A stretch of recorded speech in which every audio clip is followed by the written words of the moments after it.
good evening. I'm back. It's your Mama Sam para sa ating update chika ngayong gabi. Oh my gosh, this is it guys. Pag-uusapan natin ngayon, possible daw na sumali tong mga kandidatang to dito sa Reyna Pilipinas. Kung sino sila, yan ang tatalakayin natin ngayon. But before anything else, hello Philippines and hello beautiful people, mabuhay. Kamusta kayong lahat? Sana lahat po kayo ay okay at safe ngayong araw na ito. At syempre sa lahat naman ng mga bago nating subscribers dyan, hello po sa inyo lahat. Maraming salamat guys sa pag-subscribe ninyo. Syempre dito sa channel ko at syempre sa lahat naman ng makasolid na makamamasam dyan na laging tumututok dito araw-araw, lagi-lagi. Maraming salamat guys sa inyong lahat. Syempre, nagbabalik tayo ngayong araw na to para syempre sa ating chika update ngayong gabi.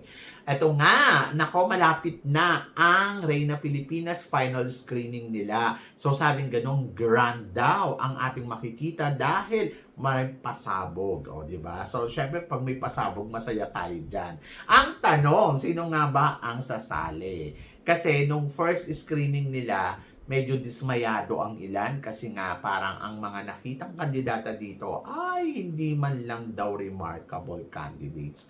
At parang ano ba, platchina ba ang kanilang screening? Kayo naman, may mga darating pang kandidata, maaga pa para para magganyan-ganyan, di ba? So sabi ko nga sa inyo, first pageant pa lang to, natural, hayaan natin silang ipakita nila kung ano ang meron sa pageant nila. And then tignan din natin sa final screening nila kung may mga darating nga bang kandidata na dapat mong abangan, di ba? At sabing ganon, may paklo nga meron daw taga Binibining Pilipinas, at meron naman daw na galing sa Miss Universe Philippines. O, di ba? So, sabing ganun, ako, eto ba ay si Liana Aduana? Kasi di ba si Liana Aduana, they are excited na sumali nga uli ito sa pageant. At sabi ko naman, parang hindi si Liana Aduana to. Pero may matunog na pangalan na sinasabi, mukhang magbabalik daw si Alexi Brooks. Oho, dito sa Reyna Pilipinas para sa MGI All-Stars. Nakakaloka.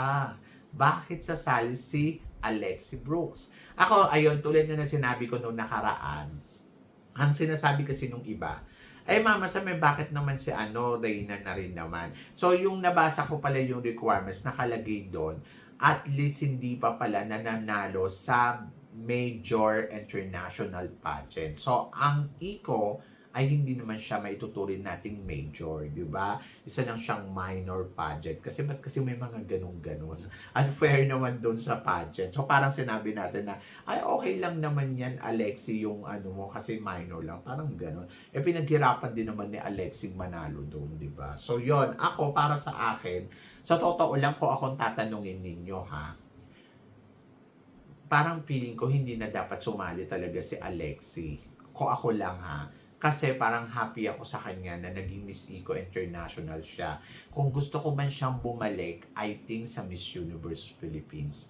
Kasi bukod dun sa title ng Miss Universe, pwede pa siyang makoronahan ng another crown. Like Miss Cosmo, di ba? So yun yung gusto ko para kay Alexi Brooks.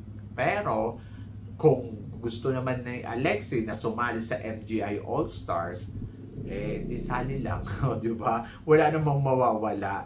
Kung tingin naman natin ng kaya lang parang feeling ko, dapat ba talaga nating makita si Alexi sa MGI All-Stars? Parang feeling ko, gusto ko talaga siya sumali sa Miss Universe Philippines ulit. Kung ako lang Pero kung gusto niya diyang mag-join, go lang yan. And then malalaman natin sa April kung si Alexi Brooks nga ba ay makikita natin ulit. Di ba? So, I'm so excited for Alexi kung sakaling sasali siya dyan. Di go lang, supportahan natin. For sure, kaya yan ni Alexi. Di ba? At tingnan natin kung sino po yung mga magsisisalihan. Nakakaloka. So, kinakabahan ako. Baka kasi kung sino pa yung mga dumating. Pero eto, may isa daw taga Binibining Pilipinas. Ako, tansya ko ha, hindi natin confirm kung si Alexi nga ba ay confirm nga bang sasali. Hindi, naririnig ko lang yung mga chika. Tapos naririnig ko lang din yung pangalan niya na ayun nga mukhang magjo-join. Oo, may tumawag sa akin last night na sabing ganon, ay Mama Sam, abangan mo si Alexi, mukhang confirm.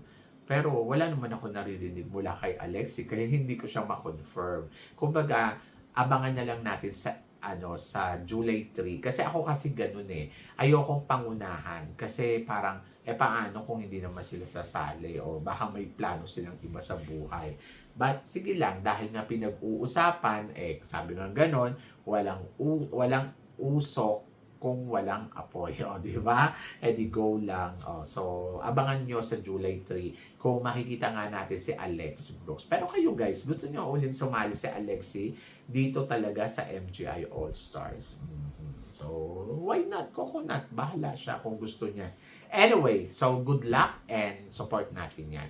And then, para naman sa sumunod, ito, di ba sabi nga taga Binibini, ang naisip ko ay baka si Angelica Lopez. Oho. Kasi si Angelica Lopez very open, 'di ba? Very open siya na gusto niyang sumali sa Miss Grand Philippines. Ayun talaga yung target niya, Miss Grand Philippines. Pero baka qualified siya doon sa MGI All-Stars. So parang feeling ko si Angelica Lopez yung isa sa mga talagang pupunta dito. So hindi ko alam kung matutuloy nga ba kasi 'di ba panay ang pasabog din ni Angelica Lopez sa kanyang social media at marami nang nagsasabi na malakas ang kutob daw ng kadamihan na mukhang magjo-join nga ito dito sa Miss Grand Philippines. Pero kasi meron na ngayong MGI All-Stars kaya parang naloka ako. Kung sasali naman si Angelica, to be honest, gusto ko siya sa Miss Grand Philippines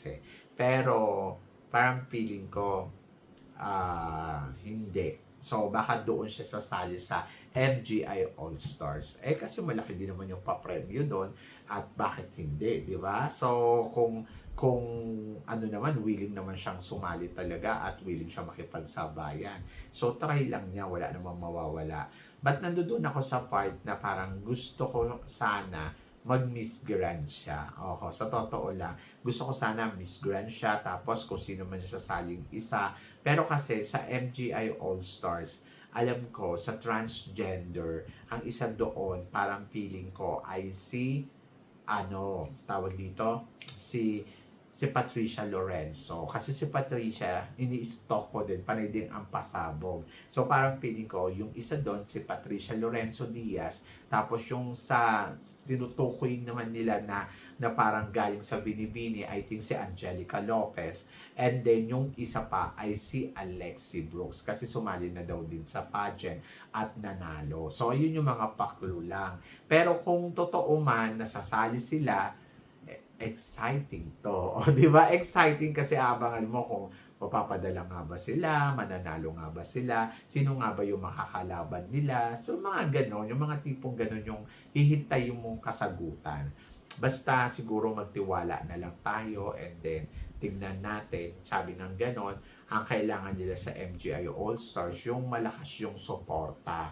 And then parang feeling ko naman, kung sakaling sasali si Alexi Brooks, marami na naman siyang follower at parang feeling ko kaya nila ikabugtong si Alexi para sa maging title ng Miss Grand All-Stars and then magaling din sa Q&A. So parang feeling ko kaya din nito mas umusog pa doon sa dulo ng competition. Kumbaga kung sasali si Alexi Brooks, parang magkakaroon ng chance talaga na manalo siya uli dito sa MGI All-Stars. Kasi nga naman, ang lakas naman talaga ni Alexi plus talino, di laban, di ba? So, yon. So, nakaka-excite sa totoo lang. And then, I think, yes, good yan. So, yon. Basta pagplanuhan lang nila ng maigi. Magaling naman yung team So, kaya yan i-push. Di ba? And then, plus dito naman kay Angelica Lopez, siguro mas maganda kung mag-Miss Grand Philippines. Kasi sa Miss Grand Philippines, parang feeling ko, it's perfect candidates kung si Angelica Lopez yung ipapadala natin. Ako para sa akin kasi yung galawan ni Angelica, swak na swak para sa Miss Grand Philippines and Miss Grand International. And then, kaya niya na mag-top 5 ulit sa Miss Grand. So parang feeling ko kakayanin niya. Kaya I'm so excited din for Angelica Lopez. Pero syempre, ang aabangan natin dyan, sino nga ba sa kanila ang mga makikita natin? Ang tanong, etong dalawang pinag-uusapan natin, ay makikita nga ba talaga natin sa MGI All-Stars at saka sa Miss Grand Philippines? So, yun yung abangan natin sa July 3. Diba? So, yun. So, kayo guys, ano guys ang masasabi ninyo dito sa mga pinag-uusapan natin ngayon? So, please comment below para at least malaman ko naman kung ano naman ang chika mo sa mga tinatalakay natin. Syempre, madaming salamat po sa inyong lahat sa love and support na binibigay ninyo. Syempre, dito sa channel ko at sa mga hindi pa nakaka-follow at nakaka-subscribe, please don't forget to click like at subscribe my channel. At i-click nyo na rin po ang notification bell to more updated syempre sa aking mga chika. Sabi ng ganon, always keep smiling and laban lang. So guys, hanggang dito na lang. Hanggang sa muli nating chikahan. See you tomorrow. Thank you guys.